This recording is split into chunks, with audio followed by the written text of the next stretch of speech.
What's up, tribe? Okay, so I have kind of a fun thing for you today. I have integrated Internal Family Systems, IFS, which was created by Richard Swartz, excuse me. I've integrated that with my astrological chart. It makes it really interesting to attach some of your signs to some of your parts and kind of organize them together.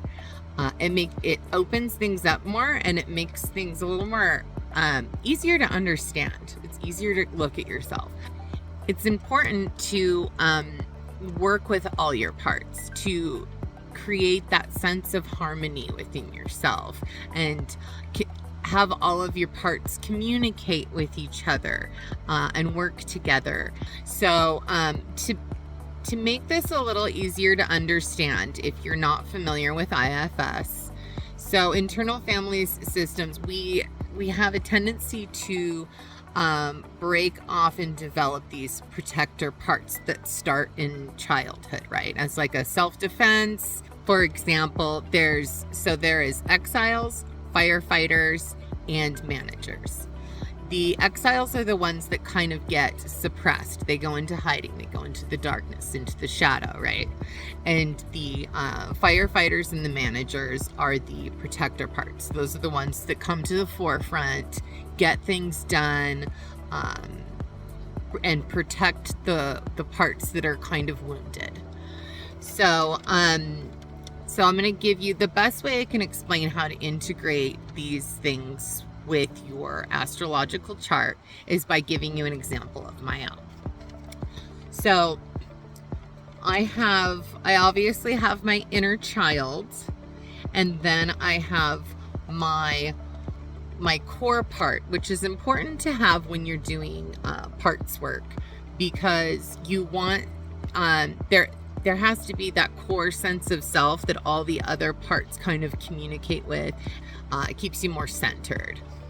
So my center is Cancer, which is my sun sign. I embody the Cancer energy for sure. That's who I am at the core self. It's that part of me that's very loving, compassionate, sensitive. And my third part, the first part that came out as a protector part, is my Gemini cusp. So I was born the morning of June 21st, and I'm as close to the cusp as you can get. So I have lots of Gemini traits. And Gemini, my Venus is also in Gemini. So my Gemini protector part, she's like my manager and firefighter. So she really stepped to the plate in my youth as like the rebellious, youthful, sexual deviant, nothing bothers me socialite, party girl kind of person. And that definitely, she ruled the roost for a while. And I never really knew that she was a protector part, because I always identified with that part of me. I identified more with that part of me, the Gemini part, than the Cancer part at that period in my life, which is really interesting. My fourth part is my Libra. My moon, Lilith, and Pluto, which was in retrograde when I was born, are all in Libra, which is, so Libra has a very balanced energy. That's like the justice sign. I look at this part of me as the emotional, dark mother, more of an energy, more in the body, more in fantasy, more in the dark, less in the head, a very feminine energy. So Libra is actually one of my exiles. Libra went off into hiding in my youth with my emotional, deep, dark shadow side, with my inner child, and they lived in fantasy land for a long time somewhere else. So that's my Libra part. And then Virgo. So I have Mars, Jupiter, and Saturn in Virgo. Virgo is definitely my main manager through like adulthood. My Virgo she's the one that got shit done. She's the one that was logical, the organizer, the problem solver, the productive masculine energy aspect of myself. The part of myself that was able to function in the three-dimensional reality that we live in today. So Virgo took on a lot of the burden, and very grateful to her, but she is freaking tired. So that protector part, because she is a manager, she's a protector part, I'm working on giving her a little bit of a rest and integrating some of the other parts. But so those are some of the main ones.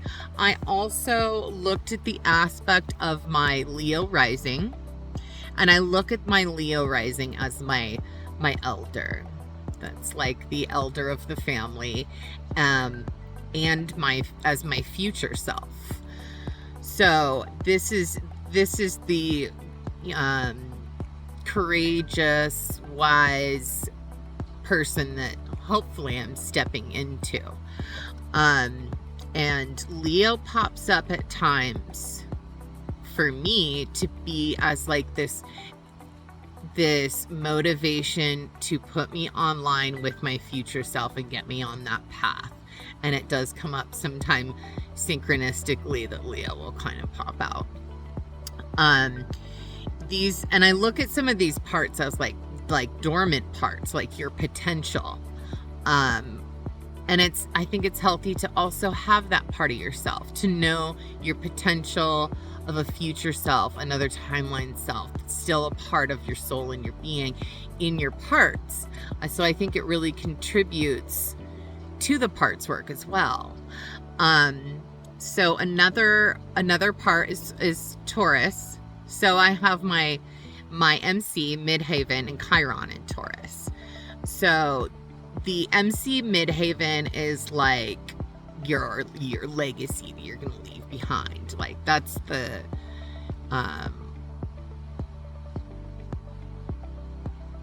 part of your life that you might lean into, whether it's career or it's just something amazing that you do, something that you like contribute that's like a big part of you. And then Chiron is like the wounded healer. So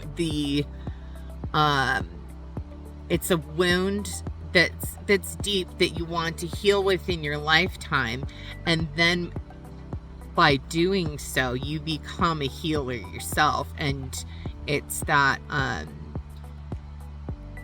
being that person that can help light up other people to do the same, right? That's how I think of the wounded healer anyways.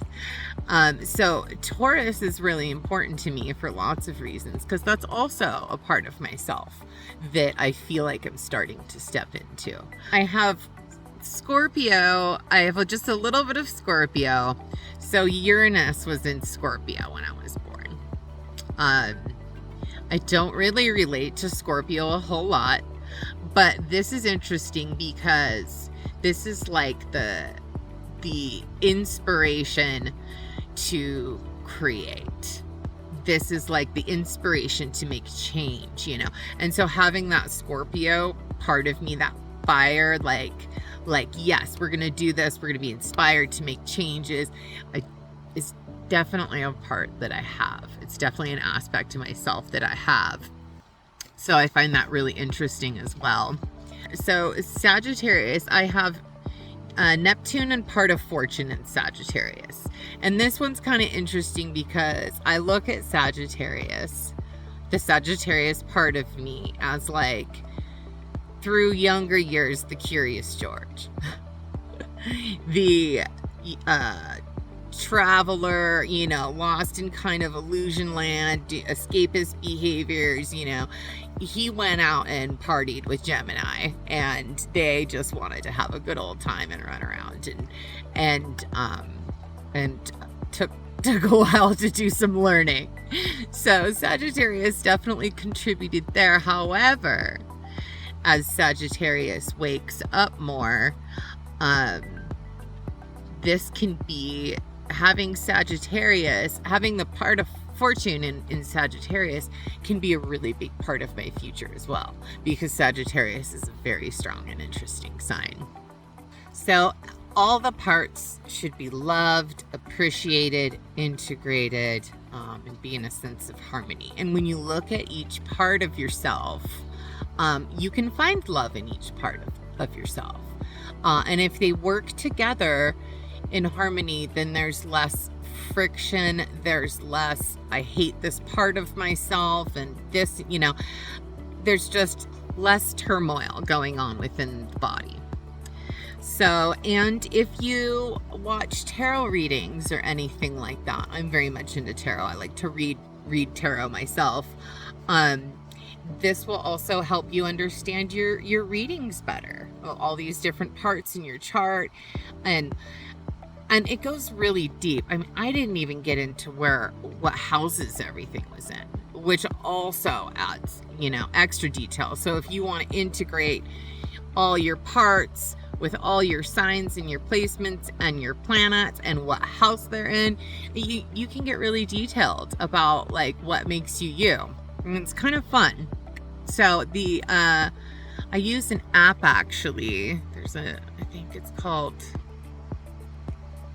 I forget. I'll write it in the description box below. So I use an app for astrology, which is really nice. And you can just look up internal family systems to get more of a detailed description on that too.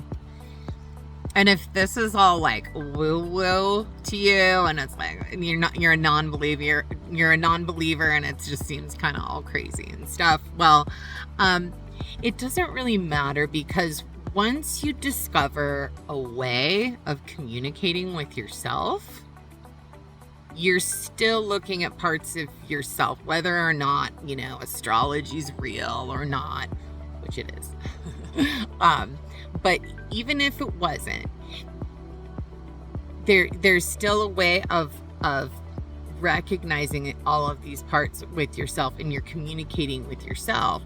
And how I see it is you're communicating with yourself and the universe, which is all the same, communicating within, so without.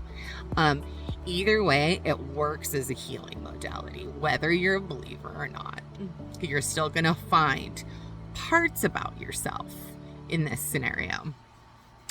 So, and not only that, like when the stars align, like when your astrological chart aligns with things like traumas from your childhood and how it like all really connects, it's kind of mind-blowing too. So I just gotta say that I found it very interesting connecting these two things. So that's what I've got for today, and this is how we do on Show Me How to Live. Love ya.